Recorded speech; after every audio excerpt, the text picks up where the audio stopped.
আসসালামু আলাইকুম। ওয়ালাইকুম আসসালাম। আপু কেমন আছেন? এই তো ভালো ভালো আছেন আপনারা? জি আলহামদুলিল্লাহ, আল্লাহ তালা রাখছে ভালো। তো আপু আপনার নামটা আর আপনি কেন আসছেন, তো সব কিছু আপনি বলেন। আমার নাম সোনিয়া, আমার দেশের বাড়ি হচ্ছে রাজশাহী নওগাঁ। আমি আসছি, আমার একজন ভালো মনের মানুষের দরকার, তাই। জীবন সঙ্গীর জন্য আসছেন? জি। তো আচ্ছা, আপনার পরিবারে কে কে আছে? আমার পরিবারে আমার মা আছে শুধু। বাবা নেই? না। আপনার বাবাটা কি হয়েছে, মারা গেছে? জি, মারা গেছে। ও আচ্ছা, আপনাকে কতটুকু বয়স থেকে আপনার বাবা মারা গেছে? আমার বাবা মারা গেছে 2 বছর হয়। 2 বছর? হুম। ও আচ্ছা। তো আপনি লেখাপড়া কতটুকু করছেন? এই পর্যন্ত। কোরআন শরীফ পড়তে পারেন? জি। নামাজ কালাম পড়া হয় তো? হ্যাঁ। তো আপু আপনার পরিবারটা তাহলে কীভাবে চলতেছে? আসলে আমার মা কাজ করে বাসা বাড়িতে, এটা দিয়েই চলে। ও আচ্ছা।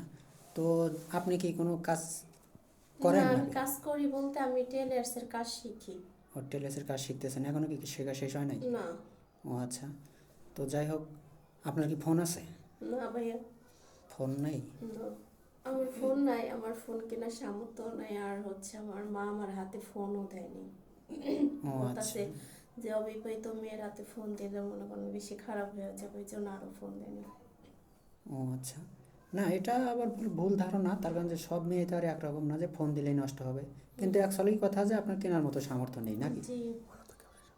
তো মূলত ক্যামেরার সামনে আসার মানেটা কি? ক্যামেরার সামনে আসছে, আমার একজন মনের মানুষের দরকার, একজন ভালো মনের মানুষ লাগবে আমার। শুধু মনের মানুষের জন্য আসছেন, মানে সম্পর্ক করার জন্য আসছেন নাকি বিয়ে শাদী করার না, জন্য? বিয়ে শাদী করবো। ও, বিয়ে শাদী করার জন্য জি। আসছেন। ও আচ্ছা, ঠিক আছে। তো বাংলাদেশের 64টা জেলার ভিতরে আপনার কোন জেলা পছন্দ, বা কোন জেলার ছেলের সাথে বিয়ে শাদী করতে আমার চান? কোনো পছন্দ অপছন্দ নাই, যে জেলার থেকেই ছেলেরা আসবে বিয়ে করার জন্য আমি ওখানেই রাজি আছি।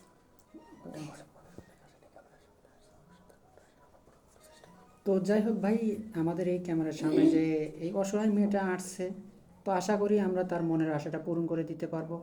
হয়তো বা আমরা অনেক মেয়েকে বিয়ে শাদী দিয়ে দিয়েছি, বা ভালো অনেক সুখে সংসার করতেছে। তো সমস্যা নেই, ইনশাল্লাহ আশা করি আপনিও একটা মনের মানুষ পাবেন, এতটুকুই আমরা আশাবাদী, উপর আল্লাহ তাআলা চাইলে। ঠিক আছে। তো যাই হোক আপু, আপনার উচ্চতা কতটুকু? 5 ফুট 2 ইঞ্চি। 5 ফিট 2 ইঞ্চি না? জি। তো মাশাল্লাহ, মেয়েটা দেখতে অনেক সুন্দর। যদি কোনো ভাই তাকে পছন্দ করেন, মেয়েটার কোনো ফোন নেই, আমাদের নাম্বার দেওয়া থাকবে। তো আমাদের সাথে যোগাযোগ করলে মেয়ের সাথে আমরা যোগাযোগ করে দিতে পারবো, ঠিক আছে? তো যাই হোক ভাই, যদি কোনো প্রবাসী ভাই আমাদের লগ দিয়ে থাকে, বা প্রবাসী ভাই কোনো দেশি ভাই যদি ফোন দেয়, তাহলে আপনাকে কিভাবে আমরা নিয়ে আসবো? আসলে আমার তো ফোন নেই, আমার পাশের ঘরের একটা ভাবির মোবাইল আছে, ও হ্যাঁ নাম্বারটা দিয়ে যাব, ওই নাম্বারে আপনারা যোগাযোগ করবেন। ও আচ্ছা, যদি কোনো ভাই পছন্দ করে তাহলে আমরা সেই নাম্বারে ফোন করে আপনাকে নিয়ে আসবো নাকি? জি। তো যাই হোক, ভিডিওটা আর লং করবো না। যদি কোনো প্রবাসী ভাই আপনাকে বিয়ে করে দেশে রেখে যেতে চায়, তাহলে কি আপনি আবার কোনো বিয়ে করে চলে যাবেন? না না। আপনি তো দেখতে মাসাল্লাহ অনেক সুন্দর, কিন্তু প্রবাসী ভাইদের বেশিরভাগই হয় বয়স বেশি। হুম। তো এরকম বয়স বেশি হলে তো আবার পরবর্তীতে আপনার মন পাল্টিবে না? না। সত্যি বলছেন তো? অবশ্যই। আচ্ছা, তো যাই হোক, ভালো থাকবেন, সুস্থ থাকবেন। আমাদের নাম্বার দেওয়া থাকবে, মানে ইউটিউব চ্যানেল কর্তৃপক্ষের নাম্বার দেওয়া থাকবে। আল্লাহ হাফেজ।